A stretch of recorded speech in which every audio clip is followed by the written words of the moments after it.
कुरान की कहानी।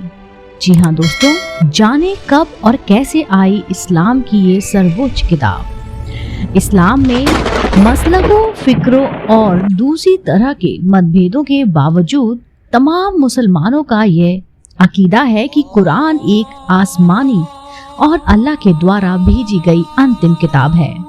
कुरान में ना तो अतिरिक्त एक शब्द जोड़ा जा सकता है और ना ही हटाया जा सकता है। कुरान पैगंबर पर उतारा गया है। जी हाँ दोस्तों, कुरान इस्लाम की सर्वोच्च किताब है जो अल्लाह के संदेशों का संकलन है। मसलकों, फकीरों और दूसरी तरह के मतभेदों के बावजूद तमाम मुसलमानों का ये यकीदा है कि कुरान एक आसमानी और अल्लाह द्वारा भेजी गई अंतिम पुस्तक है।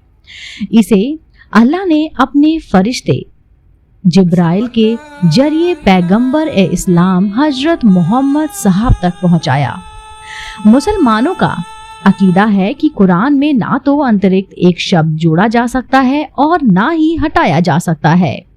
यही वजह है कि पिछले दिनों जब वसीम रिवजी ने कुरान की कुछ आयतों को हटाने की बात की तो शिया और सुन्नी, देवबंद, बरेलवी सहित तमाम मुस्लिम उनके खिलाफ एकजुट नजर आए। कुरान शब्द का पहला जिक्र खुद कुरान में ही मिलता है। जी हाँ, यहाँ इसका अर्थ है उसे पढ़ा। कुरान में कुरान का जिक्र 70 बार आया है। कुरान भी हर किताब की तरह कुछ भागों में बटी हुई है। इसमें 30 सिपारे हैं। जी हाँ दोस्तों, उन्हें पारे भी कहा जाता है। पूरी कुरान को एक साथ पढ़ने के बजाय थोड़ा थोड़ा करके पढ़ने और हिफ्ज करने से सहूलियत के लिए ऐसा किया गया है। कुरान को मूल रूप से 114 अध्यायों में बांटा गया है। इन्हें सूरा कहते हैं। हर सूरा को एक नाम दिया गया है। सूरा में आयतें होती हैं। आयत एक वाक्य होता है। कुरान में कुल 6686 आयतें हैं। कुछ आयतें बहुत छोटी हैं और कुछ बड़ी। कुरान की सबसे बड़ी सूरा अल बकरा है। इसमें 286 आयतें हैं। सबसे छोटी सूरा अल कौसर है। इसमें सिर्फ 3 आयतें हैं। इसके अलावा कुरान में कुल 540 यानी कि 540 रुकू, 14 सजदा, 86 423 शब्द, 32376 अक्षर और 25 नबियों व रसूलों का जिक्र किया गया है। मुस्लिम समुदाय के तमाम फिक्रे इस बात पर एक मत हैं कि यह अल्लाह की भेजी गई किताब है जिस पर किसी तरह का शक या संदेह नहीं किया जा सकता। अल्लाह ने जिब्राइल के जरिए पहली बार कुरान को पैगंबर हजरत मोहम्मद पर नाजिल किया। जब पैगंबर पहाड़ों में हीरा की गुफा में इबादत कर रहे थे। इसके बाद कुरान को पैगंबर हजरत मोहम्मद पर अल्लाह ने थोड़ा थोड़ा करके 23 सालों में नाजिल किया। दूसरा यकीदा यह है कि ये मुकम्मल किताब है। इसमें कभी कोई छेड़छाड़ या बदलाव नहीं हुआ है और ना ही भविष्य में हो सकता है। लिहाजा कोई भी इसमें किसी तरह की काट छाट नहीं कर सकता। तीसरा यकीदा यह है कि अल्लाह ने खुद इस किताब की हिफाजत की जिम्मेदारी ली है। कुरान ने किताब की शक्ल कब ली? पैगंबर मोहम्मद की 632 ईस्वी वफात यानी कि निधन के बाद खलीफा हजरत अबू बकर ने 934 ईस्वी के बाद कुरान को एक ग्रंथ के तौर पर इकट्ठा करने का फैसला किया ताकि उसे एक किताब की शक्ल देकर संरक्षित किया जा सके। जैद बिन साबित कुरान को इकट्ठा करने वाले पहले व्यक्ति थे क्योंकि वे अल्लाह के नबी मोहम्मद के द्वारा पढ़ी गई आयतों और सूरों को लिखा करते थे। इस तरह से जैद बिन साबित ने ही आयतों को एकत्र कर कुरान को किताब का रूप दिया। इनकी मूल प्रति अबू बकर को मिली।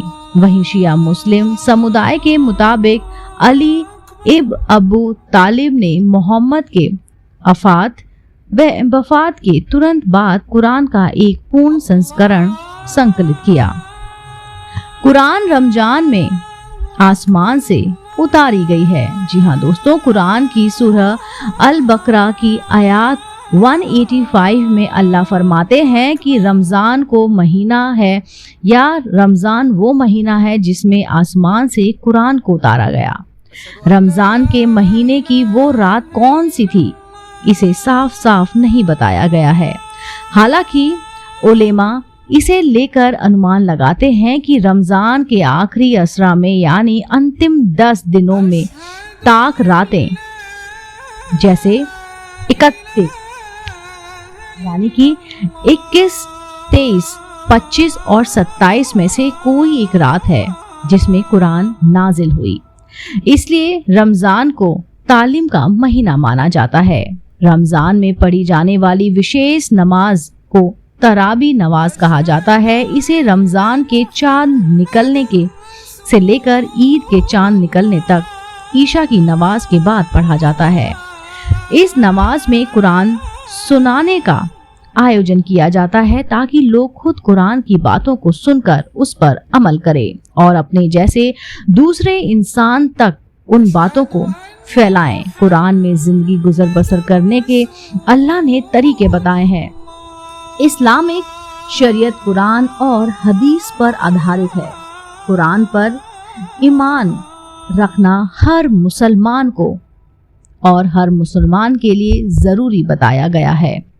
मौलाना डॉक्टर जिशान मिसबाही कहते हैं कि इस्लाम की पवित्र किताब कुरान सिर्फ मुसलमानों के लिए अल्लाह ने नबी पर नहीं उतारी है, बल्कि ये सारी इंसानियत के लिए है। कुरान हिदायत का रास्ता दिखाती है, इससे हर मुत्तकी लाभ उठा सकता है। मुकत्ती को शख्स है जो हक को और सच को तलाश करने वाला हो। कुरान पर किसी तरह का कोई मतभेद नहीं है। कुरान में हर समस्या का समाधान बताया गया है, बस उसे समझने की सलाहियत और सहूलियत होनी चाहिए। कुरान में हर उस बात का जिक्र किया गया है जो हमें सही और इंसानियत के रास्ते पर चलना सिखाती है। दोस्तों, अगर आपको आज की कहानी यानी कि कुरान की कहानी पसंद आई तो आप मेरे चैनल आध्यात्मिक कहानियों को तुरंत से लाइक कीजिए, शेयर कीजिए और सब्सक्राइब कीजिए। मैं आपको मिलती हूँ जल्द ही नई रोचक जानकारी और कहानी के साथ। आप देख रहे थे आपका अपना पसंदीदा YouTube चैनल आध्यात्मिक कहानियाँ।